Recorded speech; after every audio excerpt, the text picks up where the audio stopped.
Bulatkan tekad, kuatkan hati, negeri ini memanggilmu kawan. Belajar bergerak berbagi untuk negeri, guru penggerak majukan pendidikan. Guru penggerak menghamba pada murid, kreatif rancang pembelajaran.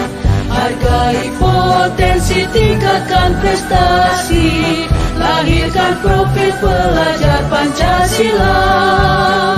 Belajar bergerak berbagi untuk negeri, kita menjalin kolaborasi.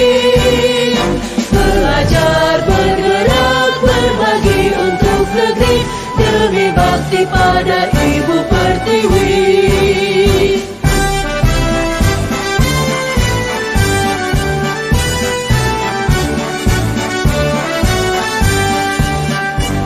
Bulatkan tekad kuat.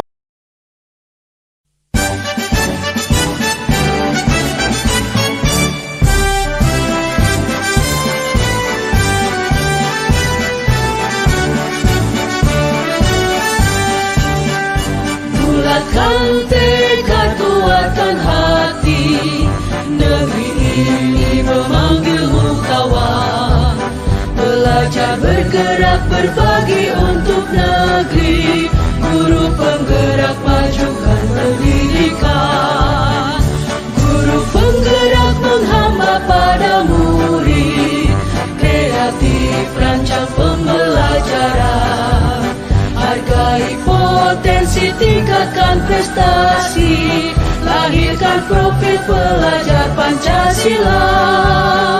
Belajar bergerak berbagi untuk negeri, kita menjalin kolaborasi. Belajar bergerak berbagi untuk negeri, demi bakti pada Ibu Pertiwi.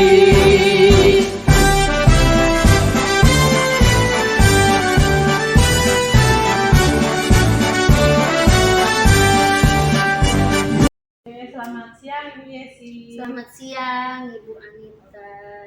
Ibu Yesi, terima kasih untuk waktu yang diberikan kepada saya pada hari ini ya Bu. Maaf mengganggu nih di sela-sela aktivitas Ibu yang padat sebagai Kepala Sekolah SMA Yadika nih ya Bu. Saya mohon izin untuk waktunya di sini. Saya ini lagi menjalankan proses calon guru penggerak Bu ya untuk angkatan 9. Di sini kami ada tugas Bu. Tugasnya yaitu demonstrasi kontekstual untuk modul 3.1, di mana kami mewawancarai kepala sekolah terkait dengan kebijakan yang diambil apakah sesuai dengan etika moral. Ya Bu ya, terima kasih Bu. Izin ya Bu ya, nanti mungkin saya akan menyampaikan beberapa pertanyaan nih, mohon untuk dijawab ya Bu ya. Bu Yesi, pertanyaan yang pertama nih Bu ya, selama ini untuk di sekolah SMA Yadika Bu ya, mungkin bagaimana Ibu nih sebagai kepala sekolah mengidentifikasi kasus-kasus yang berupa dilema etika atau bujukan moral Bu? Baiklah Bu Anita, untuk mengidentifikasinya itu bisa dibilang agak mudah ya Bu ya. Jadi sesuatu itu dikatakan bujukan moral ketika ada kasus yang satunya benar dan yang satunya lagi itu salah. Nah, jadi ketika kedua kasus itu benar, itulah yang disebut dengan dilema etika. Baik Bu ya. Yang kita lanjut Bu ya. Ya, oke. Bu ya.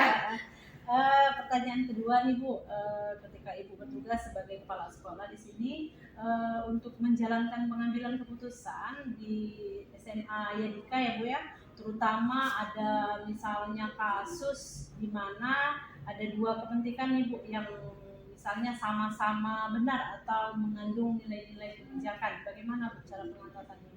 Oke, baik, untuk sebelum kita mengambil keputusan itu tentunya kita kan mengidentifikasinya dulu Bu ya, masalah itu terlebih dahulu. Nah kemudian siapa saja nanti pihak yang terlibat lalu kita akan mengumpulkan fakta-faktanya sehingga mampu mengambil suatu keputusan itu yang tepat bagi pihak-pihak yang tentunya bermasalah. Nah, dalam pengambilan keputusan ini tentu saja kita ini harus mengutamakan yang disebut dengan prinsip kekeluargaan dan musyawarah untuk mufakatnya, seperti itu. Oh iya, Mbak. Bu. Kalau misalnya pertanyaan ketiga dulu ya, kita Ya. lanjut ya. Rangkaian atau langkah-langkah atau prosedur seperti apa, Bu, yang biasanya Ibu ambil atau Ibu lakukan selama ini dalam proses penyelesaian masalah tersebut? Oke. Untuk langkah-langkahnya itu, Bu, langkah yang pertama kali saya ambil, yang pastinya kita harus memanggil kedua belah pihaknya yang bermasalah terlebih dahulu kan.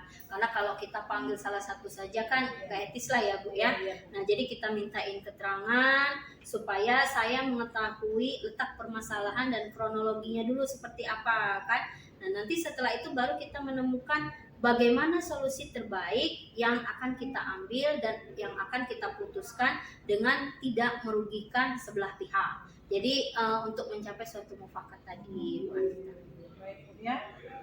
Lanjut ya, Bu ya. Iya. Kira-kira selama ini, Bu, hal-hal apa saja yang selama ini Ibu anggap efektif dalam pengambilan keputusan pada kasus-kasus seperti dilema etika, Bu? Oke, untuk yang hal-hal yang selama ini dianggap efektif dalam mengambil suatu keputusan itu, yang pastinya kita melakukan dialog dengan pihak yang bermasalah dengan prinsip kekeluargaan tadi, kan, agar dapat mencari solusinya, solusi yang terbaik dan memberikan bimbingan yang tidak menimbulkan perselisihan antara kedua belah pihaknya ini tadi. Jangan sampai nanti sampai tidak bertegur sapa ya, Bu ya, ketemu pun akhirnya tidak enak.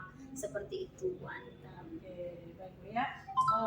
Selama Ibu katakanlah melakukan pengambilan keputusan, Bu ya, apa, Bu, tantangan katakanlah dalam pengambilan keputusan yang berhubungan dengan kasus-kasus yang berhubungan dengan dilema etika? Oke, selama saya menjadi kepala sekolah, tentunya tantangan itu sangat banyak, Bu Anita ya. Yang pertama sekali kan pasti tidak semua orang untuk menyenangi yang namanya kepala sekolah, Bu Anita. Nah, jadi tantangan yang saya hadapi adalah bagaimana cara mencari solusi-solusi terbaik dari pihak manapun kan. Jadi dengan resiko yang seminimal mungkin kita resikonya tadi kan. Tentu saja hal itu membutuhkan dukungan yang positif dari semua warga sekolah. Walaupun terkadang ya kita ketahui lah sebagai pimpinan pasti ada yang menyenangi kita, pasti ada yang tidak menyenangi kita. Terkadang kan banyaklah yang tidak menyenangi ketika ketimbang menyenangi kita. Iya, benar. Itu, Bu Anita. Lanjut ya, Bu ya. Iya. Kita lanjut pertanyaan berikutnya. Apakah Ibu sebagai kepala sekolah nih punya jadwal tertentu, Bu, dalam menyelesaikan sebuah kasus yang berhubungan dengan dilema etika ya, Bu? Apakah langsung penyelesaiannya di tempat atau Ibu punya jadwal atau waktu untuk penyelesaiannya? Oke, untuk langkah yang tepat dalam menyelesaikan permasalahan yang secara langsung dan diselesaikan di sekolah, itu juga kenapa kita selesaikan di sekolah agar tidak berkepanjangan di luarnya. Nah, jadi dengan melibatkan beberapa pihak, terutama itu Dewan Guru, untuk memberikan pertimbangan dan masukan yang baik, serta pengawas dan komite sekolah itu juga kita panggil, Bu ya. Nah, tetapi ini tergantung karakter permasalahan apa yang terjadi di sekolah. Jadi ada baiknya ketika itu terjadi di sekolah, berarti kan kita harus menyelesaikannya di sekolah. Jadi nggak perlu Iya, khusus ya, Bu ya. Betul, ada masalah secepatnya kita selesaikan. Karena kalau kita nanti selesaikannya menunggu di lain waktu kan takutnya malah perpanjang, merambat nanti, Bu. Kita lanjut, Bu ya. Menurut Ibu nih, adakah seseorang atau faktor-faktor yang selama ini dalam Ibu sebagai kepala sekolah, menurut Ibu nih mempermudah atau membantu Ibu dalam pengambilan keputusan-keputusan yang berhubungan dengan dilema etikanya? Oke. Nah, setiap permasalahan yang ada itu selalu saya bawa ke dalam musyawarah atau rapat Dewan Guru. agar lebih cepat menemukan solusi terbaiknya. Nah, juga bisa berkonsultasi dengan pengawas sekolah kan, ataupun komite sekolah untuk meminta saran. Jadi tidak saya putuskan sendiri. Bagaimana baiknya, kita kan harus mendengarkan juga pendapat dari pihak-pihak lain. Oke, intinya musyawarah Bu ya. Iya, intinya musyawarah. Dewan guru, jadi katakanlah warga sekolah kita Iya, libatkan, warga Bu, sekolah ya. kita libatkan. Oke. Pertanyaan terakhir Bu ya. Iya. Nggak apa-apa ya Bu ya. Iya, oke Ya. Bu Anita. Nah, dari semua hal yang sudah Ibu Yesi sampaikan, pembelajaran apa yang Ibu dapatkan nih atau Ibu petik sebagai pengalaman Ibu dalam menyelesaikan kasus-kasus dilema etika? Nah, sebagai pimpinan di sekolah ini dalam mengambil keputusan apapun itu harus berdasarkan kesepakatan bersama. Tidak bisa kesepakatan saya sendiri kan. Jadi nanti semua hasilnya itu berdasarkan hasil musyawarah mufakat. Serta membiasakan diri untuk bertanggung jawab atas keputusan yang sudah diambil tadi. Jadi bekerja samalah dengan tim yang ada, karena kalau kita bekerja sama maka permasalahan itu kan akan terasa lebih ringan ya Bu Anita ya. Nah, dalam menyelesaikan permasalahan juga kita harus berkomunikasinya tadi dengan warga di sekolah, dengan elemen-elemen yang terkait di sekolah. Jadi menentukannya tadi juga kan cepat atau lambatnya tadi permasalahan itu selesai kalau kita berkomunikasi. Tapi kalau kita tidak berkomunikasi, ya permasalahan tadi pasti tidak akan selesai Bu Anita. Gitu. Oke Bu ya, terima kasih Bu ya sudah meluangkan waktu Iya. kepada saya. Iya Bu Ibu Anita. sudah mau menjawab pertanyaan-pertanyaan Baik, yang sudah baik saya Bu Anita. berikan. Saya ucapkan terima kasih ya Bu Yesi ya. Iya, Terima kasih, Bu. sama-sama Bu Anita. Kiranya sukses selalu, saling mendoakan. Yuk.